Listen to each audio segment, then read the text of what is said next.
Et salut, c'est Foxy, on se retrouve pour l'épisode 7 sur notre série construction. Dans cette vidéo, on va dans un premier temps s'occuper de nos champs et ensuite on va décorer les chemins de train. Donc c'est parti, on va de suite aller s'occuper des champs. On va commencer par le champ de blé et ensuite on fera le champ de patates et de carottes. Le blé est un objet obtenu grâce à la culture de graines de blé. Une fois arrivé à maturation, une graine de blé donne une unité de blé et de 0 à 3 graines peuvent être replantées. La plantation de blé demande à respecter certains critères. Les graines doivent être plantées sur de la terre labourée. Les graines plantées ont besoin d'au moins un bloc d'air au-dessus d'elles pour pouvoir pousser. Elles ont aussi besoin d'une lumière suffisante de 9 environ. Cette lumière, on peut l'avoir dans le F3 comme on le voit donc sur la ligne client light, donc celle sur laquelle je zoome, et donc on voit tout à la fin on a 14 blocs, donc ça c'est la valeur de la lumière, et donc si on s'éloigne comme on le voit, cette valeur redescend jusqu'à arriver à 14 blocs.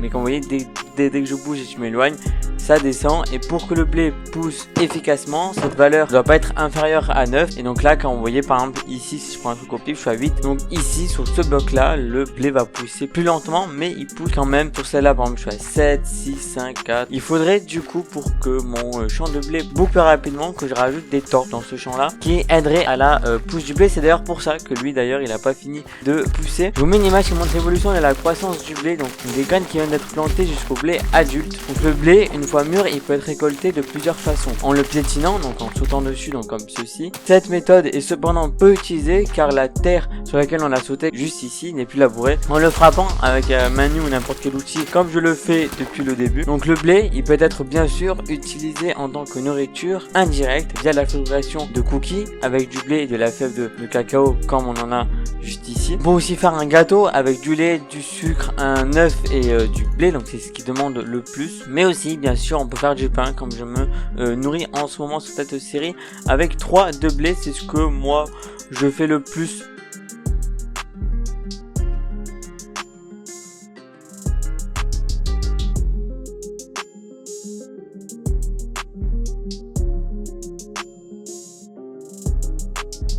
Donc ça y est, j'ai fini de replanter le champ, donc là il est prêt à repousser. Donc ce champ là m'a quand même rapporté 7 stacks de blé, c'est quand même énorme pour un champ, ce qui va me permettre de faire encore pas mal de pain, de nourrir bien les moutons, les cochons. Donc on va continuer avec notre récolte des champs, on va continuer avec les patates. Comparément aux pousses de blé, une pousse de pommes de terre ne donne pas obligatoirement une pomme de terre, mais jusqu'à 400 outils fortune et jusqu'à 7 avec un outil fortune. La probabilité est quand même de 14,3%, ce qui n'est pas négligeable. Les pommes de terre peuvent être bien sûr utilisées dans plusieurs cas, un peu comme le blé. Donc en culture, en les replantant comme ceci là, en faisant ça, voilà, là je replante et là c'est reparti pour une culture de pommes de terre. Vraiment au blé, eux par contre, ils peuvent servir dans le commerce avec des villageois fermiers qu'on peut échanger contre de l'émeraude, ces émeraudes qu'on peut bien sûr rééchanger en tant que du commerce avec plusieurs types de villageois. Mais bien sûr ces pommes de terre on peut s'en servir en les faisant cuire, c'est qui nous donne des pommes de terre cuites de 5, ce qui n'est quand même pas négligeable et je trouve que c'est une bonne source de nourriture en début de survie la patate.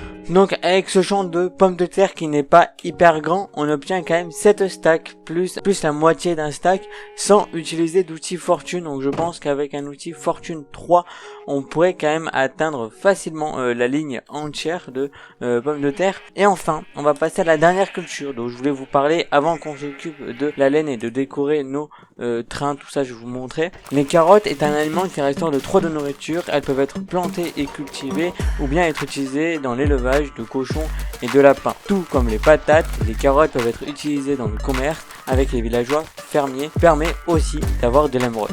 Donc les carottes, elles par contre, comparément aux patates, elles peuvent être utilisées dans la fabrication de plusieurs choses comme les carottes dorées qui sont vachement utiles. Aussi elles peuvent être utilisées dans la fabrication de carottes sur bâton, c'est comme ça que l'appelle Wiki Minecraft. C'est plus communément aussi appelé une canne à pêche à carottes ou un style du genre, parce que je vous mets des images. Mais elles peuvent être utilisées dans la fabrication de ragoût de lapin qui lui par contre restaure pas mal de 10. Donc avec ce champ de carottes qui n'est pas très grand, on récolte 4 stacks plus 20 de carottes, ce qui est quand même pas négligeable. Et nous on va tout de suite aller ranger tout ce qu'on a cultiver et on va enfin s'occuper de la laine.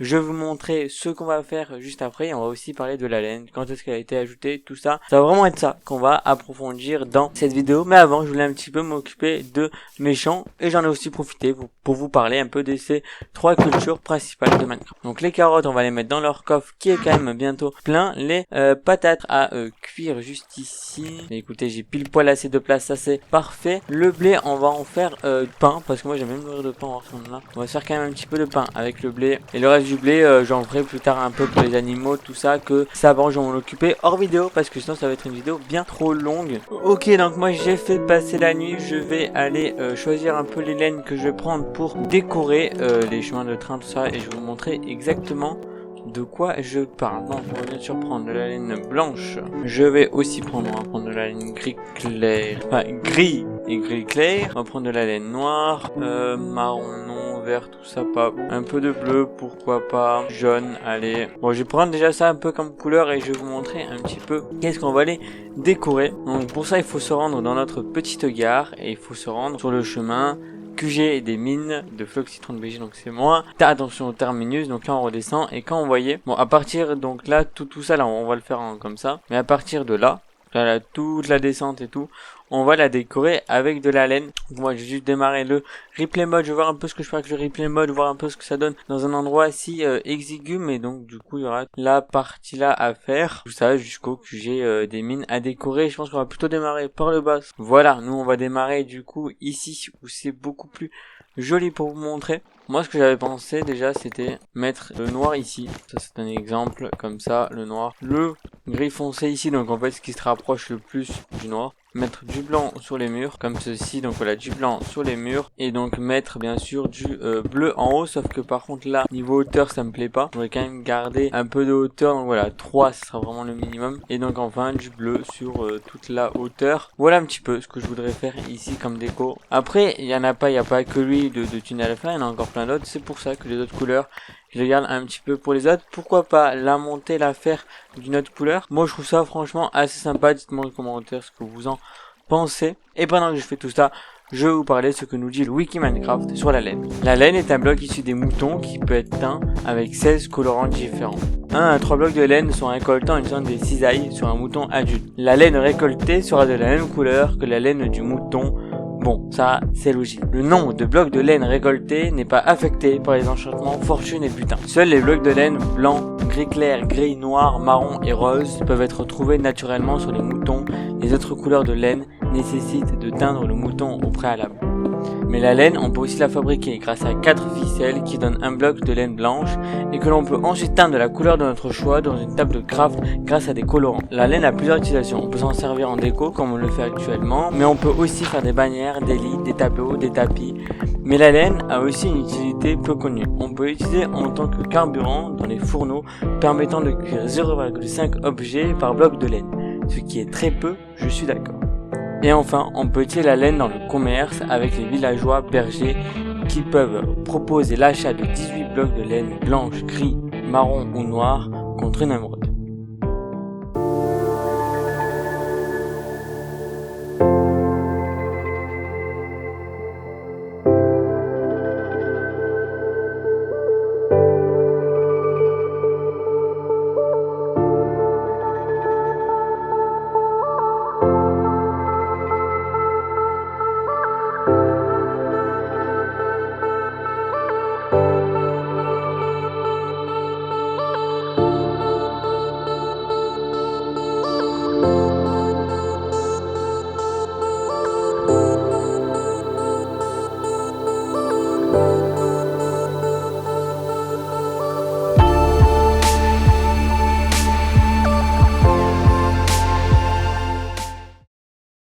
Ça y est, j'ai enfin fini de décorer le tunnel comme vous le voyez, il est tout beau, j'ai rajouté des petites lumières, des petites lanternes qui pendent grâce aux chaînes, je trouve ça vraiment hyper sympa, voilà, dites-moi ce que vous en pensez, j'ai essayé de l'éclairer un maximum.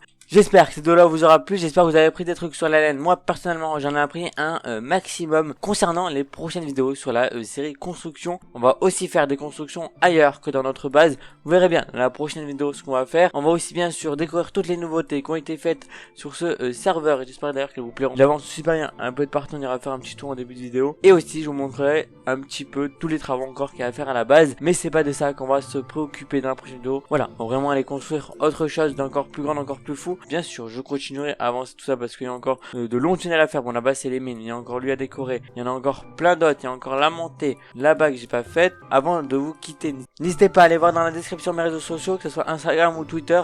J'y poste vraiment un maximum de trucs, j'essaie d'être un maximum actif. Aussi, n'hésitez pas à vous abonner à la chaîne YouTube pour ne pas manquer la prochaine vidéo, à activer la cloche, à laisser un commentaire si cette vidéo là vous aura plu, à mettre un pouce bleu, ça me ferait super plaisir. Et sur ce, moi je dis bis, à la prochaine pour une nouvelle vidéo.